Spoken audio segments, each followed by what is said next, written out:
Hello viewers, welcome to one of my few manga reviews, something I hope to change going forward. I feel like this requires a little backstory, as based on the story alone, this probably isn't a series I ever would have ended up reading. So, when I was about 10 years old, I found myself wandering through the manga section of a bookstore, looking for something new, and I got lucky with the very first series I took a closer look at. That series happened to be Fruits Basket, which is probably still my favorite manga series to this day. But more importantly, it came into my life at a time when I was just starting to actively explore anime and manga a little more, and Natsuki Takaya's art style did a lot towards developing my aesthetic preferences.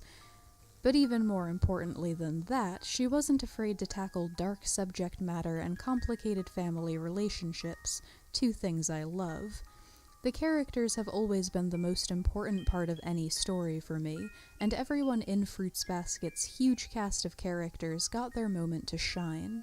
So there was a lot to love on top of an interesting surface plot, and I always remembered the author fondly.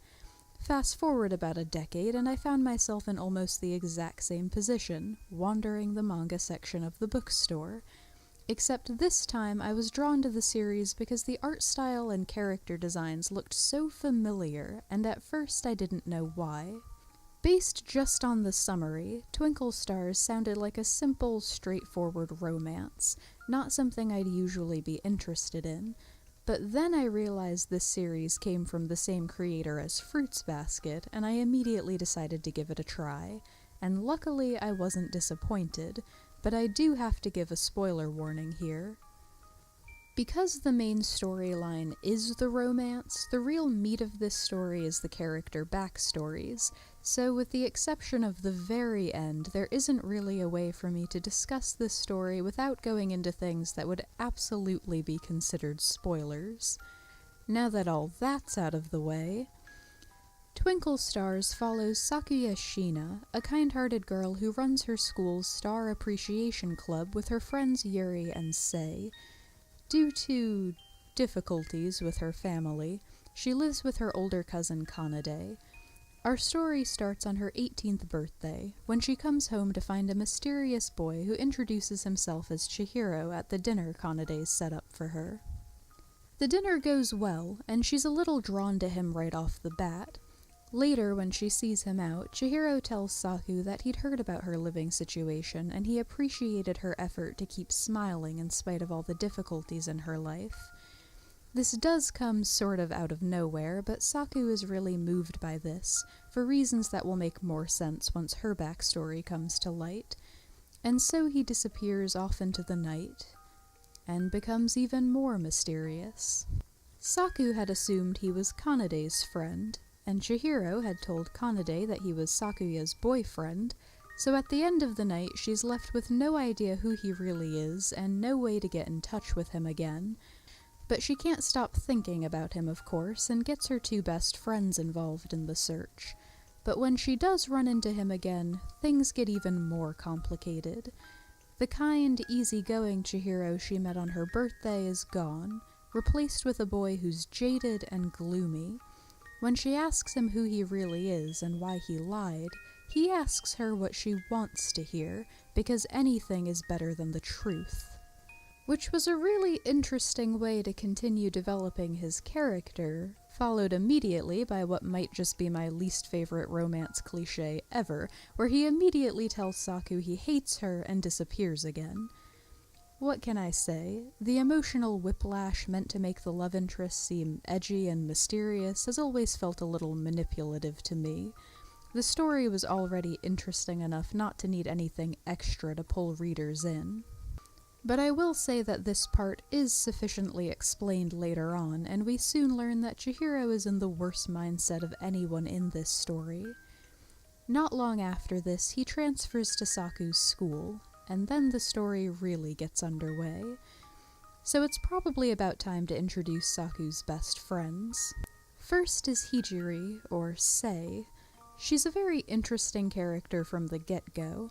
Smart, beautiful, rich, She's generally viewed as being kind of perfect by their classmates, but there's just the right amount of a dark side behind that pretty smile, which usually comes out because she's very protective of Saku. And then there's Yuri, who's very energetic and a lot of fun. He's the only person who clashes with Sei on a regular basis, so it's really Saku who binds these two together. Yuri is very popular and athletic, so nearly every scene he's being dragged away by some of his other friends, but he is the third official member of the Star Appreciation Club. Which brings us back to Chihiro. So he transfers into Saku's class and shows yet another new side of himself, except this one's a little more familiar. She recognizes almost right away that he's basically a male version of Sei. To all their other classmates, he seems friendly and downright charming, but when it's just the two of them, he remains cold towards Saku. Simply put, he's a little fake. Just as he asked Saku the second night they met, he's showing their classmates whatever they want to see, trying to drift through his last year of high school as easily as possible. But his cold attitude is covering up a soft spot for Saku. Whether he wants to admit it or not, he sees a little of himself in her. Sakuya's one real passion is stargazing, and she wants to share that love with others, but she flubs her presentation at the school club information session due to stage fright. Chihiro can't bear to watch her stand up there and make a fool of herself, so after standing up for her, he's basically guilted into becoming the Star Appreciation Club's 4th member, and so they finally start to get to know each other better. Maybe it's because I'm used to reading longer series, but when we got Saku's backstory already in Volume 3, it felt very sudden. It really doesn't come out of nowhere. The fact that she's living with a cousin instead of her parents is enough to raise questions right off the bat. And there were a few simple panels in the first 2 volumes that hinted at some past trauma or dark memories whenever she was feeling insecure, but I suppose it couldn't have played out any other way, because her story is important to understanding everyone else's stories. To spell it out plainly, from here on out you'll be getting the real spoilers. When Sakuya was a child, she was frequently ill, thanks to a combination of neglect and a generally stressful atmosphere. Whenever she started to get overwhelmed, she would walk around outside until the stars came out, and the sight would calm her. Her parents' marriage was never the healthiest, but things got even worse when they actually divorced. Instead of the usual custody battle, neither of her parents wanted her. She ended up staying with her father, if only because he kept the house and her mother just left. This didn't go over so well with her new stepmother, who'd been promised they wouldn't be stuck with that responsibility. But to her credit, Sakuya tried her best to make things work. She helped out wherever she could, made sure she always had a smile on her face, trying to create the happy atmosphere she wanted out of her home, even though her stepmom was never anything but cruel to her in return, mocking her efforts. And then, when she finally gave up and showed what she was really feeling at school, she was made fun of for being gloomy. She couldn't win, so it's a little understandable why she was so moved on that first night when Chihiro praised her for doing her best, even if he didn't really understand the impact his words would have on her. No one had ever said anything like that to her before. Kanade's story isn't actually gone into until much later, but it comes into play here, and he might just be my favorite character, if only because his story came into my life at a time when I could really relate to it. Kanade was also having trouble at home, but his situation was a little different. His parents were very invested in his success when he was Saku's age, and he was initially lauded as a child prodigy. But he peaked in middle school, and his grades were average at best throughout high school. The support from his parents disappeared with his success, and they basically told him he just wasn't trying hard enough, which was ridiculous because he had cram school after his regular schooling, and then a personal tutor waiting at home, and then he would study on his own late into the night. His low grades can probably be attributed to lack of sleep, honestly. He was already nearing the edge when he didn't get into the college his parents wanted him to. though the real breaking point came when his parents told him it was okay. He could just study harder and try again next year. So Kanade gave up. He basically became a recluse, and his parents gave up on him in return, until Sakuya's father saw the perfect opportunity. He offered to pay for housing for Kanade as long as he took Saku with him. And originally, Kanade did agree for purely selfish reasons. He could finally escape his house and be free from everyone's expectations, at least until Saku graduated high school, and Saku was free from struggling to make things work with her stepmother, and constantly being put down for her efforts anyway. So this arrangement liberated both of them, and though they'd only ever met once before this, they slowly grew to be very protective of each other. Saku was always very self-sufficient, but there was something a little pathetic about her that motivated him to get his life together so he'd be in a better position to help. Meanwhile, Saku is his biggest supporter. He's kind of seen as a good-for-nothing by the community, leeching off of his younger cousin's work ethic because he doesn't have a full-time job, which clashes with Saku's view of Kanade as her savior, basically, for taking her out of that house. Which was one of the reasons she was so happy to see Chihiro that first night, because Kanade doesn't really have any friends, and she thought she'd found someone else in his corner. The little heartwarming family story was more powerful to me personally, but the romance gives it a run for its money in this series, I'll give it that. I mentioned that one of the things I love about Natsuki Takaya's writing is her ability to develop all of her characters. Sei was a very fun character because she's loyal, but she is spoiled and selfish also. She knew about Saku's situation at home and was really affected by the realization that she could throw around all the money she wanted and still wouldn't be able to fix this particular problem. And so she became very protective of her friend, and very suspicious of Chihiro once she realized how serious Saku's feelings were. So she had one of her servants do a background check, and what they found complicated things even more.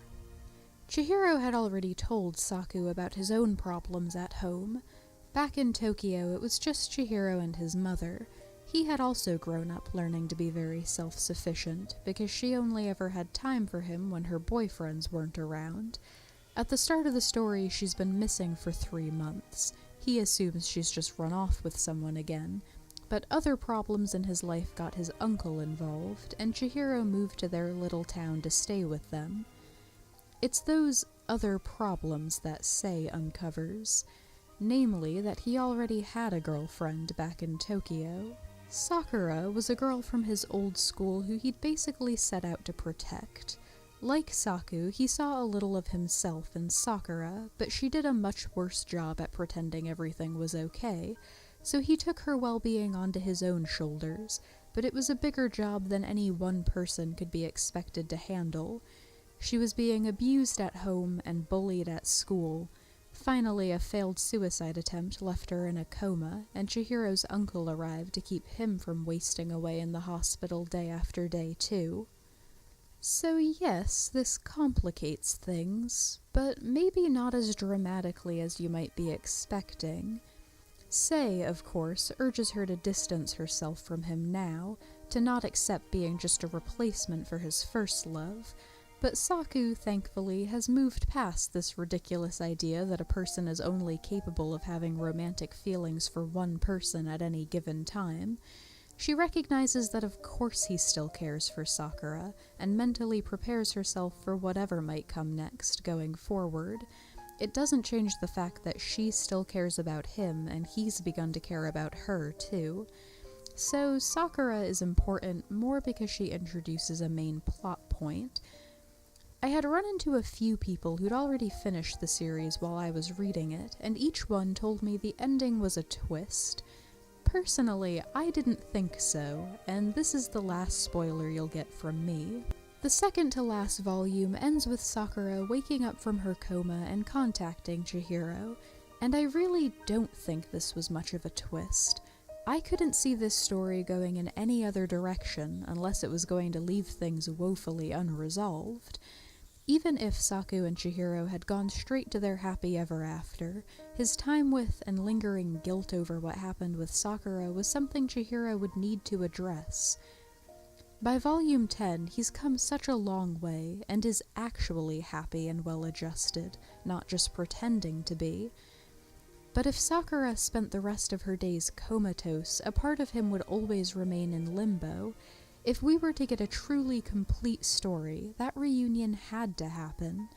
Either a reunion or her death, in which case he'd have to come to terms with his feelings for her in a different way. And Saku understands this. They've all grown a lot by this point. All except Sakura, who hasn't gotten the chance to. So yes, her awakening sends him running back to Tokyo.